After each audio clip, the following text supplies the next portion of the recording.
सहना भवतु सहनौ भुनक्तु सह वीर्यं करवावहै तेजस्विनावधीतमस्तु मा विद्विषावहै। ॐ शान्ति शान्ति शान्तिः।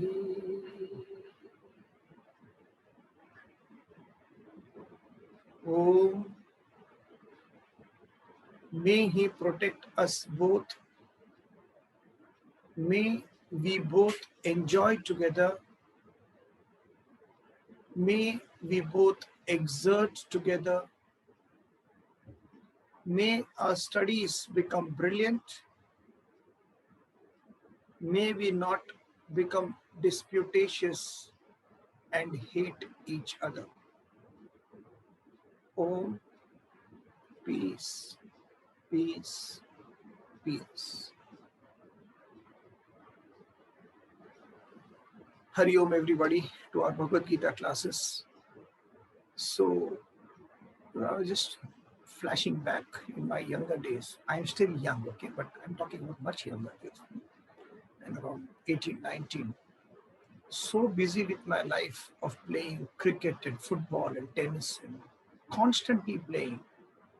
And the pressures of studies, the pressures of social obligations, so-called, that I never had time for anything, especially scripture or studies like these. So at that time, there used to be a lot of lectures. Swami Chinmayananda used to take lectures in nearby halls. A lot of gurus are still doing that. They were there talking, but I was not available. I was not hearing at all. I was very busy. And slowly, now I have realized how much time I have missed.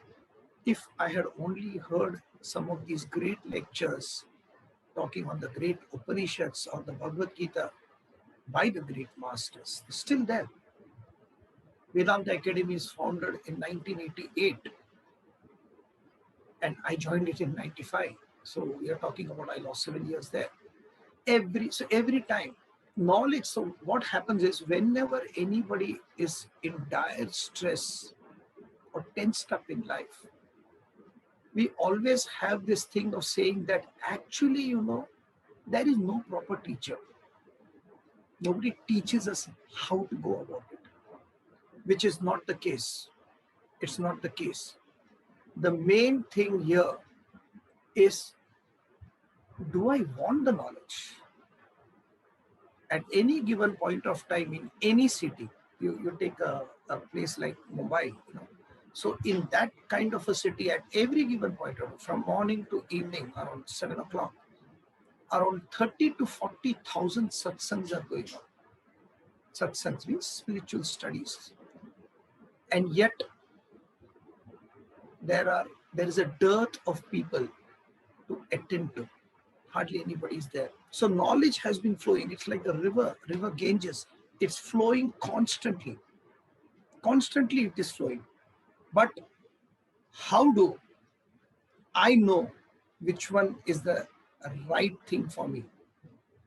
How do I know what is right for me?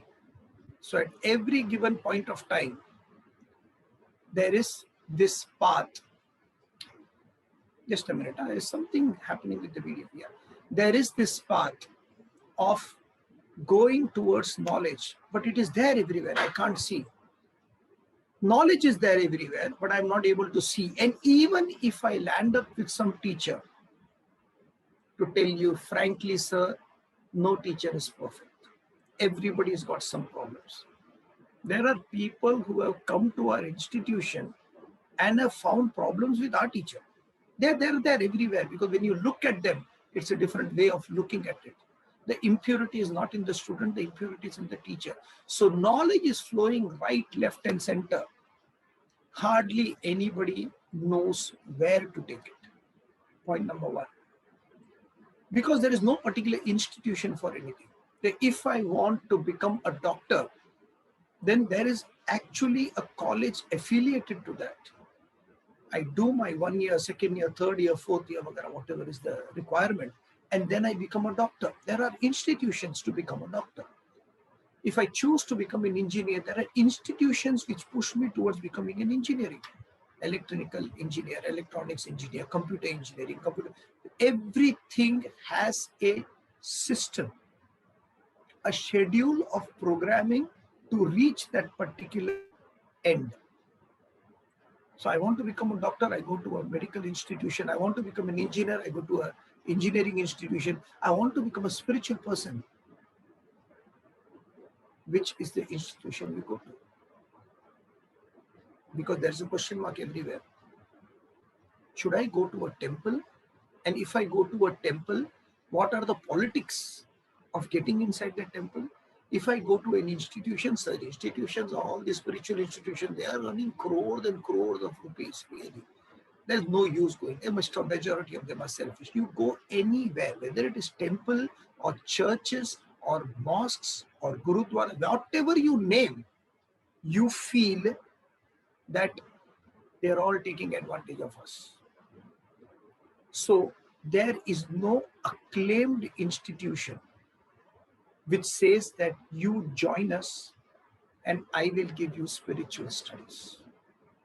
I will make you a spiritual person. So who is a spiritual person? A spiritual person is one who wears uniforms, wears malas, jatilo, mundi, lunchita kesha, long hair or hair, nothing, not all plucking the hair. What is the system of becoming a spiritual person?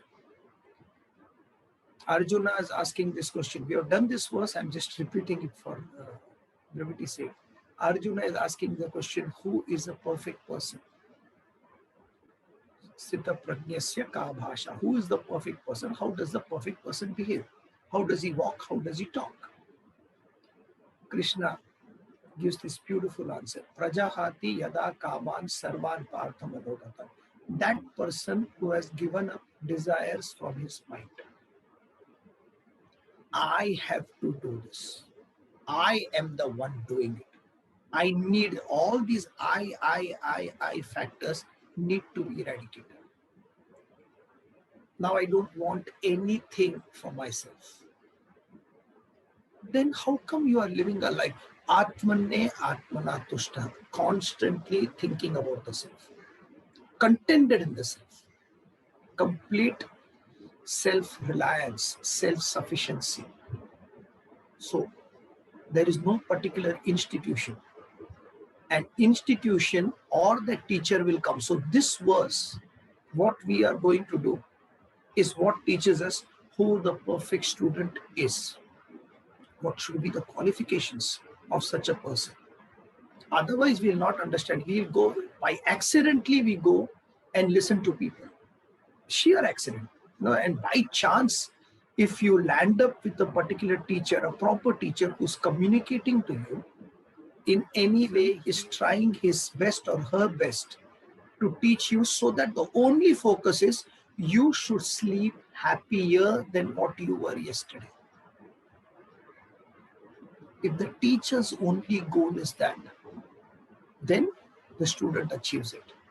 Otherwise, you may go anywhere, listen to everybody, and probably big names around, floating around, in television and newspapers. And you may even claim saying, I am a student of such a such person. Big name. It really doesn't make any sense. However big the name is, I follow Lord Krishna because Lord Krishna's photograph is in my room, doesn't make me understand what Bhagavad Gita is all about.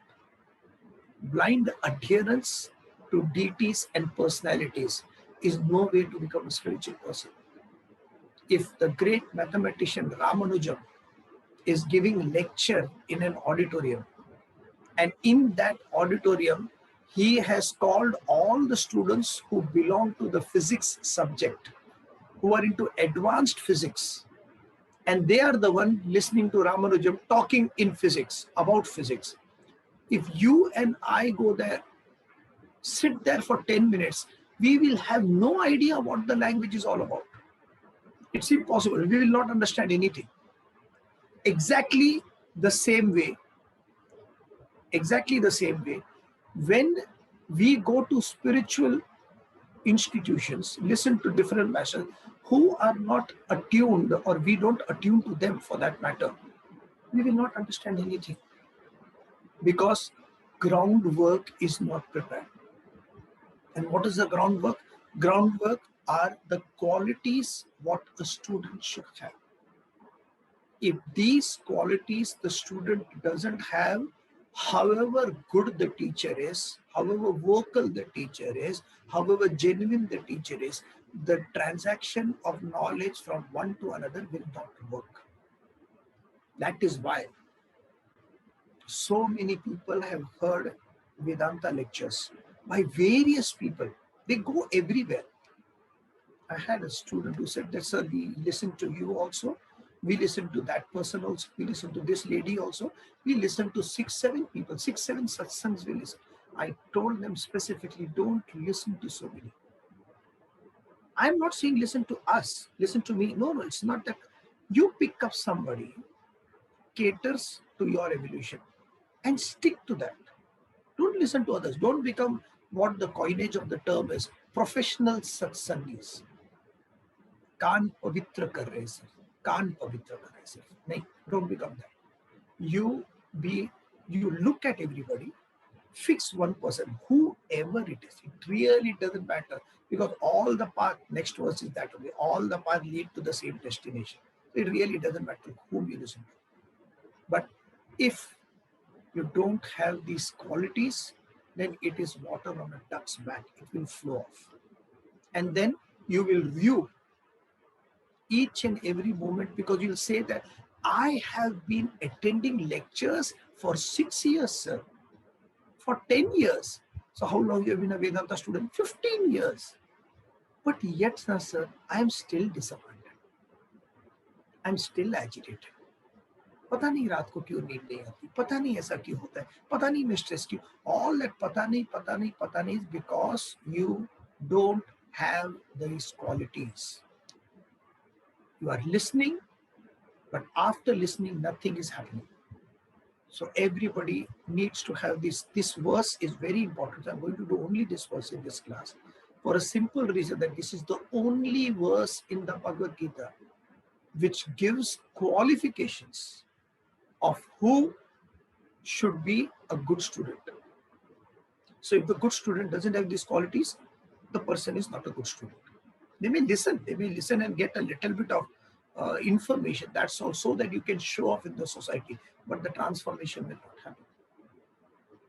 And the second part of the verse is who should be the teacher.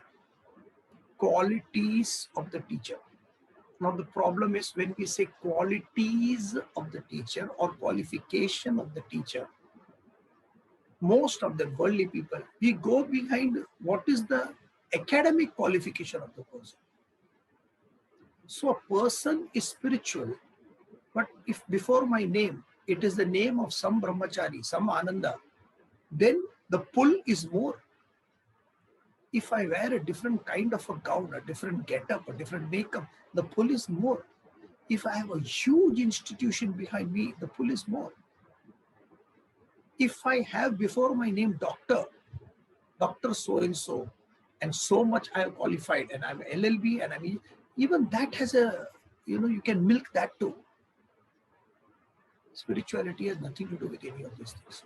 Ramana Maharishi or Ramakrishna Paramahamsa or Ram Tirtha had no titles before them.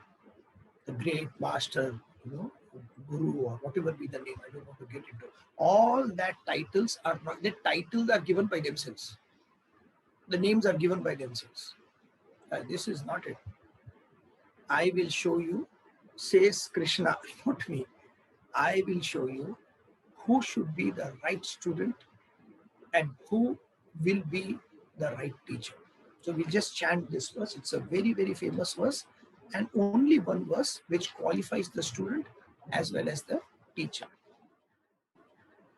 Tat vidhi pranipatena pariprashnena sevaya उपदेक्ष्यन्ति ते ज्ञानम् ज्ञानिनस्तत्त्वदर्शिनः tat viddhi, that you know, you come to understand what is that. Tat viddhi.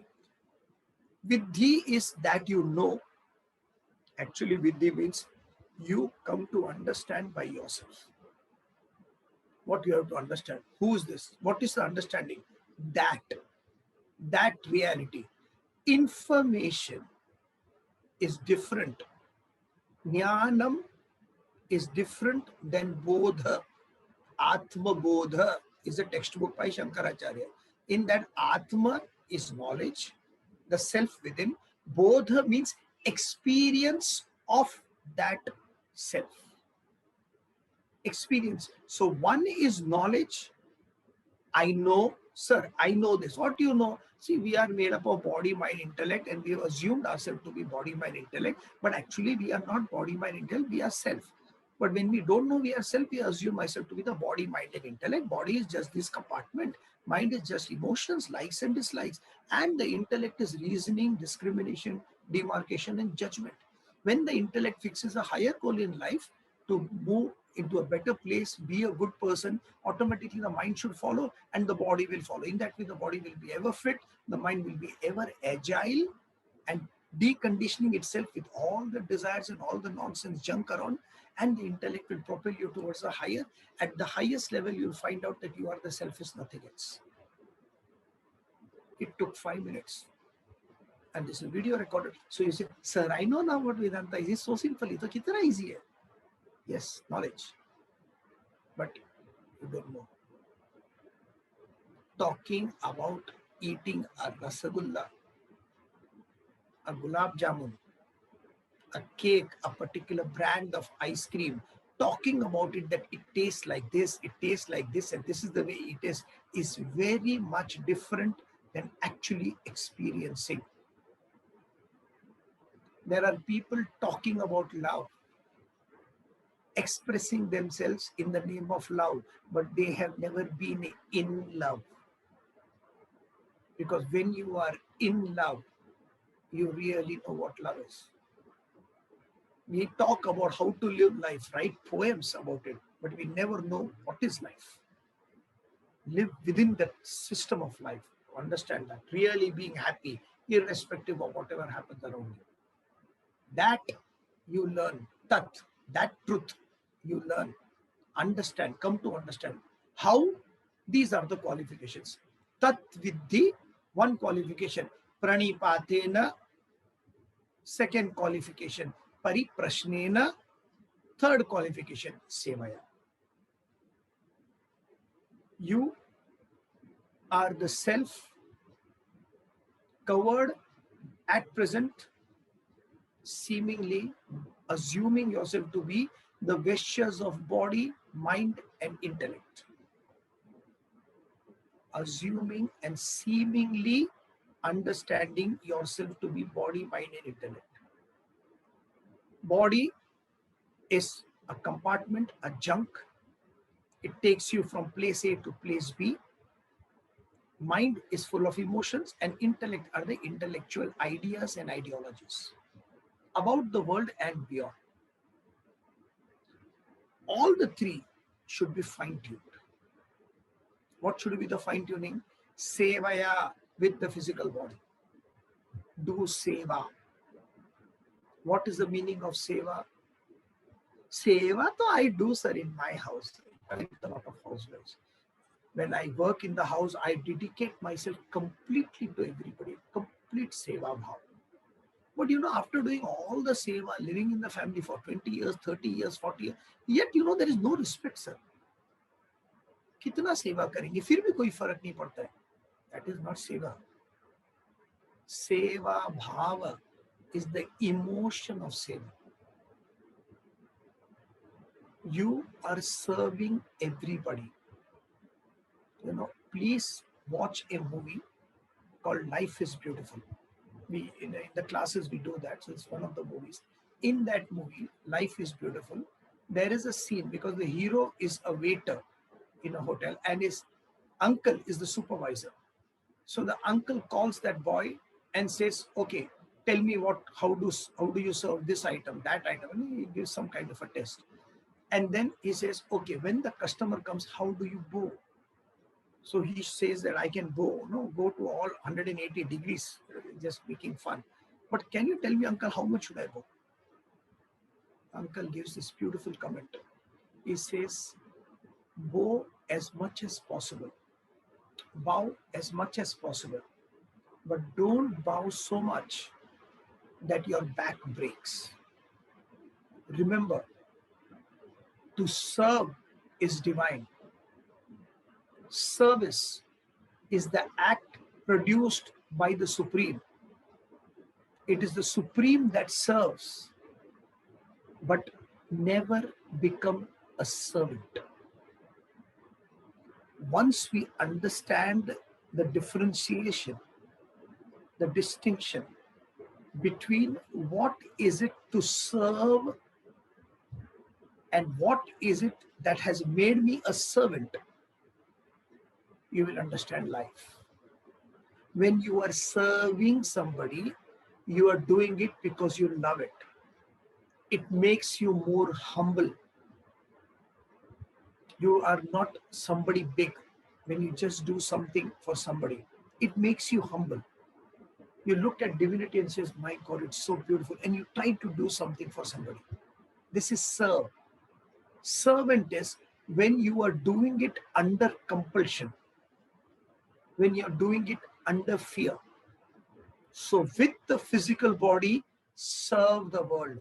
Do every activity as if you are not bothered about the returns. You are doing the activity because it is fun.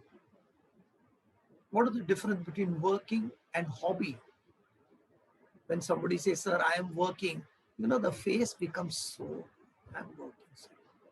कितना काम करती हूँ, कितना काम करता हूँ. I go from here to there, there to there, and then come back at home at night at 9 o'clock, and it's so trouble, baap re baap." Then I ask them, "What do you do for hobby?" "Hobby, sir, half an hour, I dance. I dance." "So you dance with a group?" "No, no, sir, on my own." "Huh? On your own you dance?" Achha, achha. "What music?" "Bollywood music. This music, that." "I just play and I just dance." When you are dancing, when you are singing, when you are painting, when you are writing a poetry, when you are playing games, any of that activity where you are just enjoying yourself. In all these activities, there is one common factor. Time passes away like that. 1 hour, 2 hour, it disappears and you don't even know how it happened. Why? You were enjoying it. My question to you is, can I act the same way in the world with all my activities, with that kind of inspirational enjoyment, not losing any kind of motivation? Because there is no, for enjoying, there is no motivation. Nobody's told you that, "No, enjoy karna hai, lekin sir, I'm not getting motivated to enjoy." It's impossible. Nobody makes this statement, I am not motivated for this work," they say. "I'm not motivated to live in this family," they say. They say all that thing. But when they say time for, "I'm not motivated to really enjoy," it's impossible. Sevaya is that bhava, that seva, that serving attitude towards all and sundry around you. Can I do something for you? The other person may register it or not is not the criteria. It's actually like in the rains, when you are walking, you suddenly see an earthworm. Abhi to bahut kam dikh raha hai, but at that time, so you see an earthworm, and as you are, it's just crossing the road, and you are seeing there are a lot of people coming, vehicles coming, and it is there crossing, and you are about to step on it, but you take the leg back. Then what do? Some people walk on. You take a leaf, a piece of paper, and put it before the earthworm. The earthworm walks over that. You take that paper and put it in the bushes. Okay, what did you gain out of that?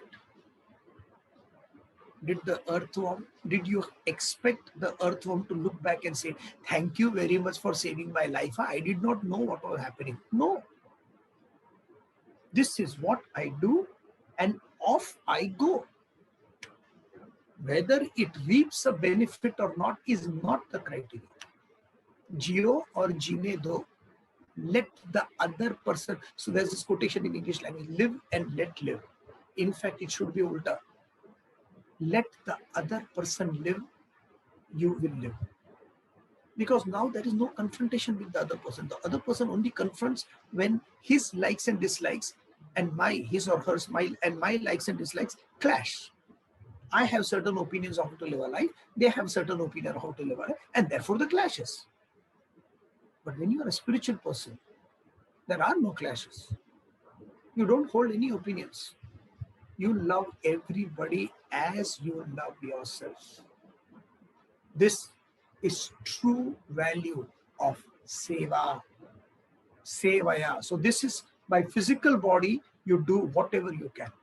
And when physical body needs to act and to do what it can, it is requisited, important to keep it fit.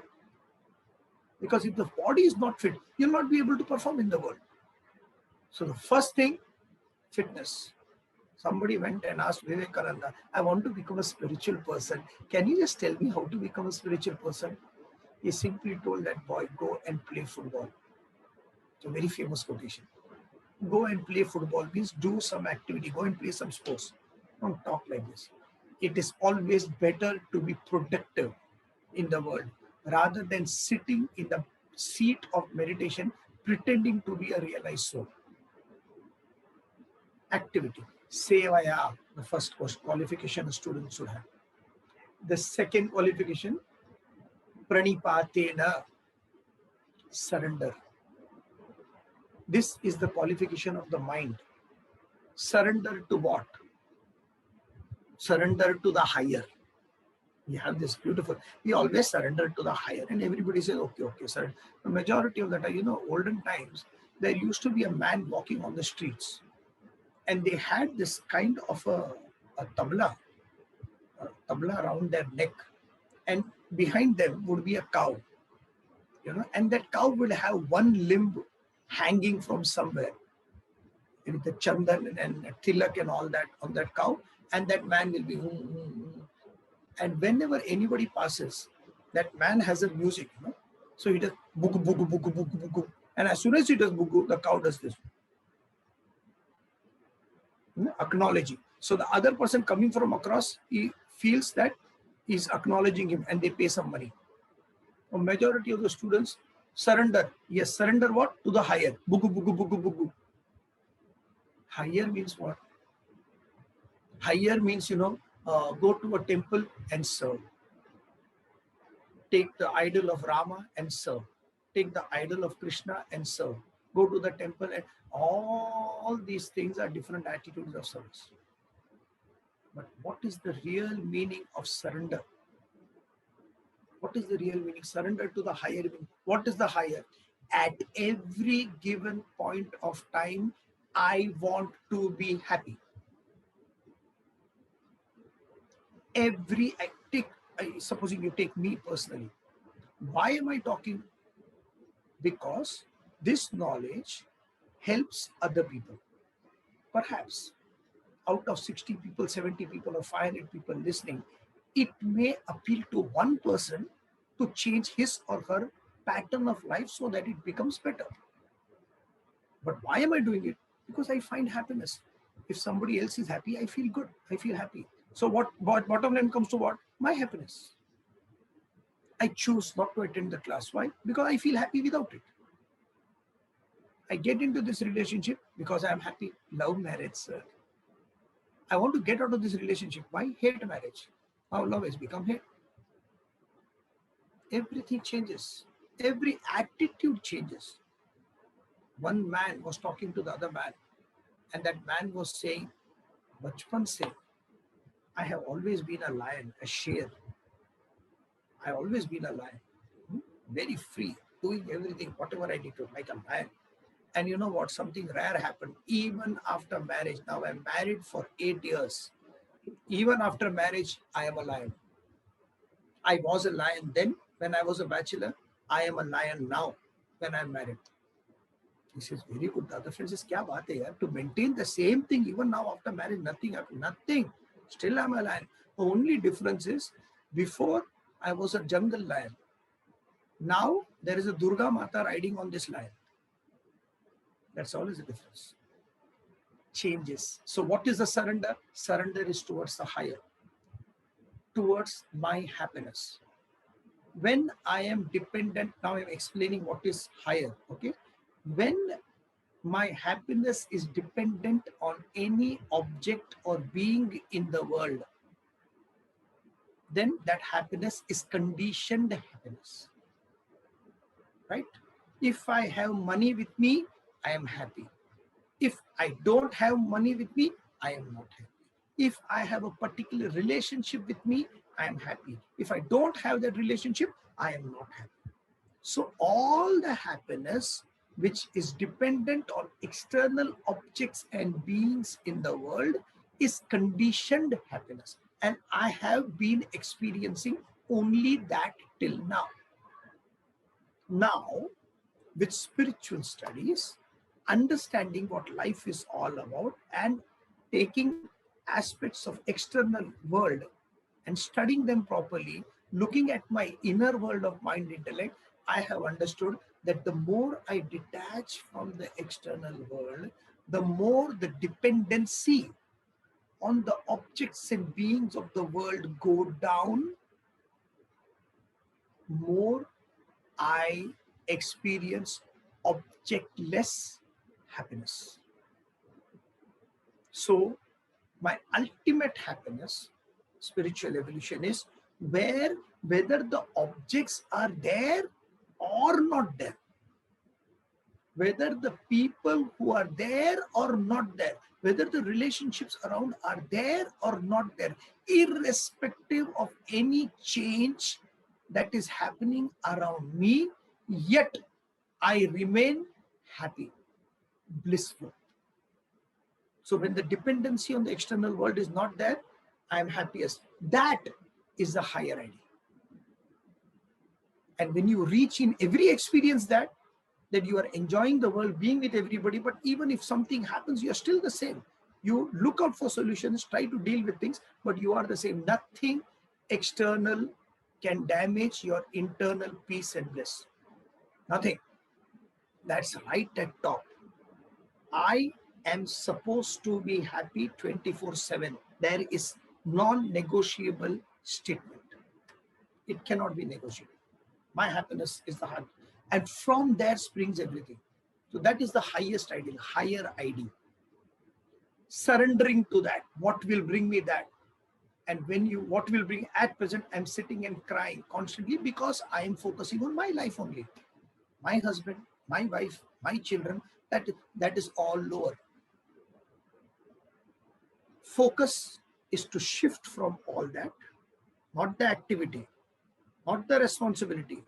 It is just the attitudinal shift and target the higher is surrender. Pranipati, complete surrender. Therefore, when a teacher comes, you surrender completely to the teacher. Please, sir, madam, whoever it is, take me to that highest point of evolution. I will do whatever is required. That evolution, where the world realizes or recognizes me or not, is immaterial because the world is not there for me. But have I personally fulfilled a full potential of what nature intended me to do? That's all.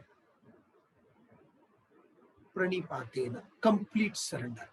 It's very, very important. This attitude is unshakable.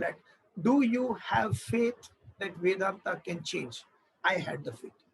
I have the faith. Sorry, I am saying I have the faith. And when we joined the academy and all the classes, We never deviated from that. We didn't want anything else except this. Anything. This is what it is. And there was no wavering from that. Complete surrender. When you have that kind of faith, nothing moves you. Let all the problems come. You will circumvent all problems, but yet you will be sticking there. There's this beautiful poem called Casablanca. It's a true story of, when Napoleon was having a fight in the seas, high seas. There was a neighboring ship in the opponents, and in that ship, the captain has brought his small son, a 7-year-old son. So please read that poem, Casablanca. It's a beautiful poem where this boy is standing there on the deck and he's looking everywhere. Fire is raging the whole ship. Everybody is found dead and helter-skelter, they are running everywhere.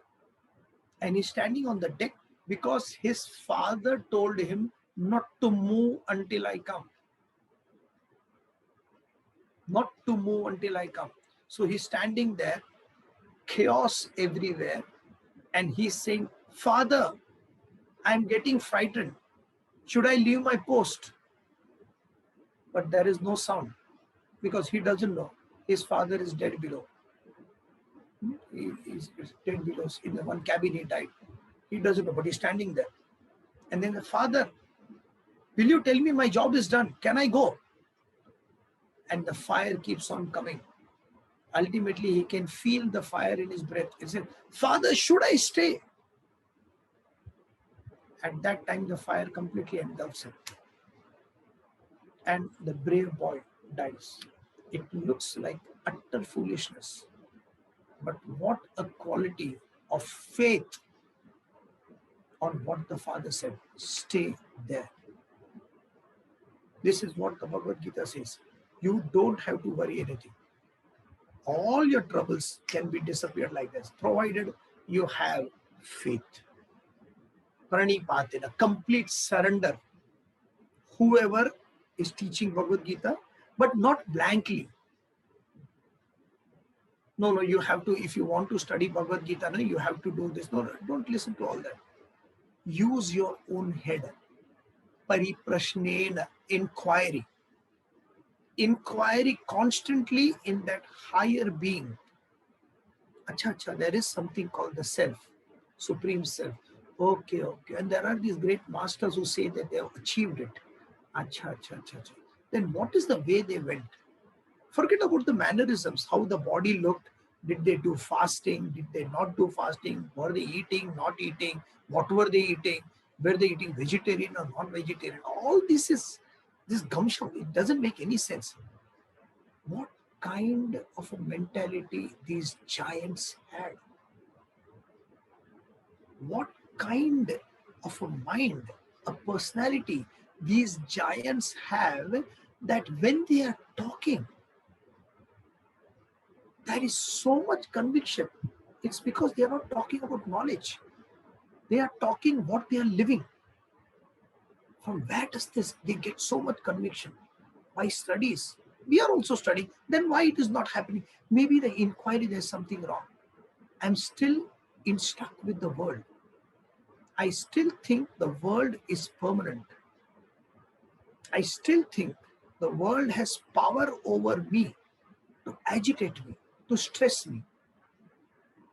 But these people, when they were living in their small hut, courts or kutiyas or a room, they were studying these granthas and they realized, you can look at them, they are at a different level mentally, with the world around you, not bothered about what's happening around. Is there a possibility for us to reach that state? Now, I'm not interested in what Krishna said. I'm interested in what made Krishna. I'm not interested in what Jesus says in the Bible. But Jesus said in the Bible is how he became Jesus. Krishna said in the Gita how he became Krishna. Ramayana gives the story of how Rama came to be evolved. And we are very interested in that. So constant inquiry, and whenever you get agitated over anything, inquire, why are you getting agitated? This thing happened. Yes. The economy went down. Yes. The disease was spread. Yes. A, B, C, D, my personal relationships are wrong. Yes. But why am I getting hurt? You'll come there. What is hurting inside? This particular statement made by this particular person. But why did it hurt you? The fault will always be, I interpreted it that way and therefore I was hurt. It's my ego that got hurt. What about the other person? I can't stop the other person. You can't stop the world from not making any comments about you. You know, in the internet they have what they call likes and dislikes. So this I like, this I don't like. They will keep on doing that. If they don't like, they'll do this. If they like, they'll do this. Doesn't matter. Don't even look at that. Similarly, the world will give you thumbs up, thumbs down. Doesn't matter.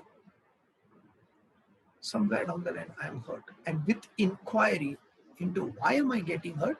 Because the world still holds a place in me. Their opinions of ignorant people around me still hurt me. So opinion of ignorance is hurting me. It indicates that I have not armored myself with knowledge. You know, in this Harry Potter movie, I show it to the children so I know, there is a blanket which is called, I think it's called an invisible cloak. So when you wear that blanket, nobody can see you and you can go places. Similarly, this subject of Vedanta is like a blanket of knowledge. Once you wear this knowledge blanket, nobody in the world can hurt you. So every student should have these three qualifications: full surrender, body continuously going into service, and inquiry into the higher. Tat viddhi pranipatena pariprashnena sevaya upadekshyanti te jnanam. Then the knowledge will be given as a declaration. Upadesha. Upa, near. Desha, place. The nearest place to yourself is yourself, your own original self. About knowledge about that self, the supreme reality will be given to you. It will be given to you. Don't worry about that. Upadesha. What is the nearest to yourself? I am listening to something. Does the ear listen? Yes. But if the ear is not there, the sense centers inside the ear are the receiving the signal. So even if they listen, but the mind is distracted, then I will not listen. I am reading the book, I am completely focused in the book. Somebody calls me, I may not listen. So when the mind is distracted, I can't listen. If the mind is attracted there, but the intellect is thinking something else, I will not be able to listen. So does the intellect, if intellect doesn't have the power behind to instigate the intellect to think, you will not do anything. So everything lands back to the Supreme Self. If the substratum, the pure consciousness is not there, then intellect does not function. If the intellect does not function, the mind will not function. If the mind will not function, the sense centers will not function. The sense centers will not function, the hearing will not function. So what is nearest? Nearest is your Supreme Self. Upadeshanti, that supreme knowledge will be given to you. By whom? Upadekshanti te jnanam. That knowledge will be given to you. Upadekshanti te jnanam jnaninas tattva darshina. It will be given by that teacher who has got tattva darshana. Tattva is that supreme being, supreme self. He or she has experienced it, had a darshana of it. What is the difference between seeing and darshana? When you use the word seeing, you are opening your eyes and seeing the idol. Can be any idol.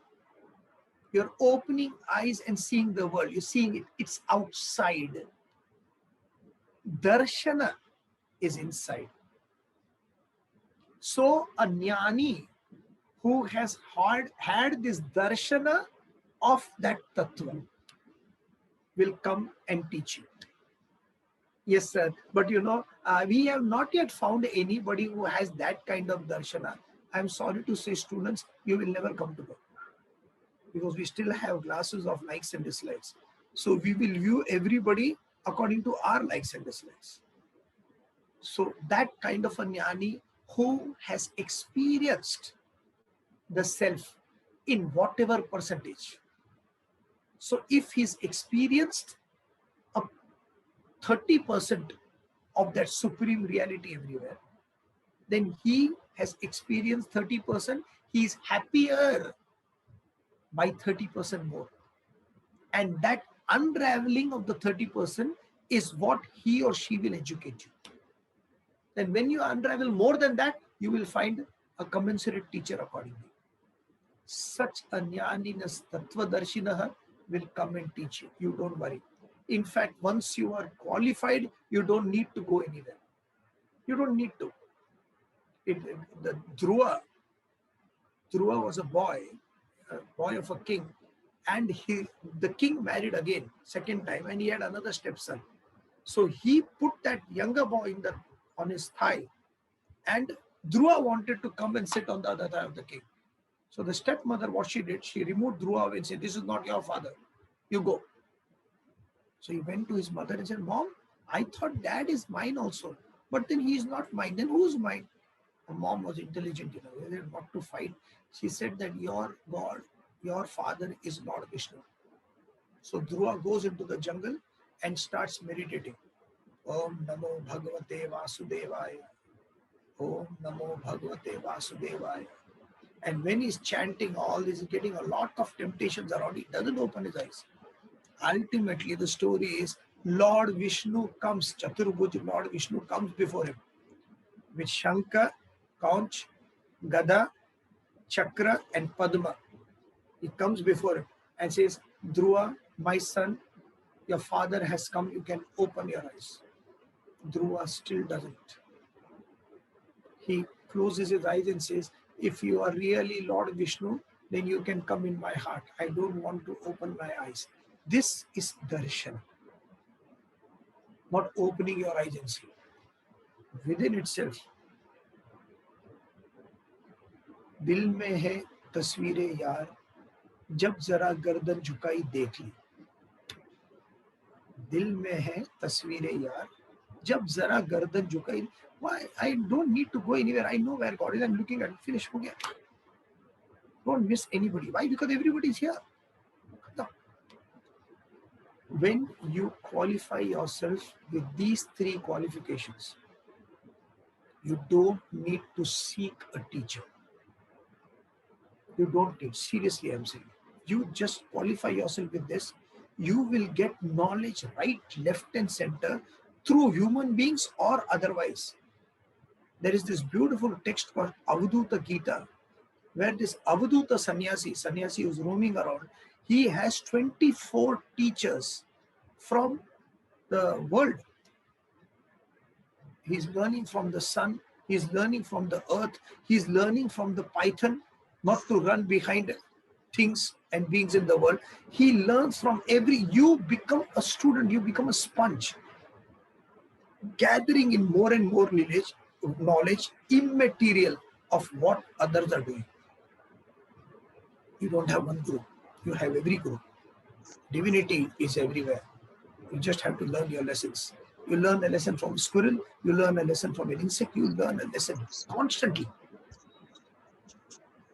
Your job or our job is to equip ourselves with these three qualities. And once you are qualified, knowledge will flow into you, your life will change. Therefore, this verse is a very, very important verse. Okay? You do go through these three qualities, knowledge will appear before you and you'll be ready to take it. Therefore, Vedanta knowledge is everywhere. Are you ready? Is the question. One person wanted a fire from other person's house. So he went and said, can you give me a coal, burning coal, so that I can also start cooking? I got coal, but I need one pilot coal. So the other person says, of course, and he takes that, chimta, what they call, pakad, and he takes that one burning coal and is ready to give. So did you get anything? Oh, yes, of course I got. And he puts his hand on the pocket and gets a tissue paper. इसमें डाल दो. Tissue paper, burning oil, it will burn. The coal will burn. मैं यही लेके आया. Majority of the students have brought an untrained mind and intellect to Vedanta classes. And in the class, you want a pilot light. It's going to be a dangerous proposition. You will not understand it. Chances are 98% you will misunderstand whatever is being said. So your only job is to clean yourself with these three qualities of pranipatena, pariprashnena, and sevaya. Thank you very much. Oh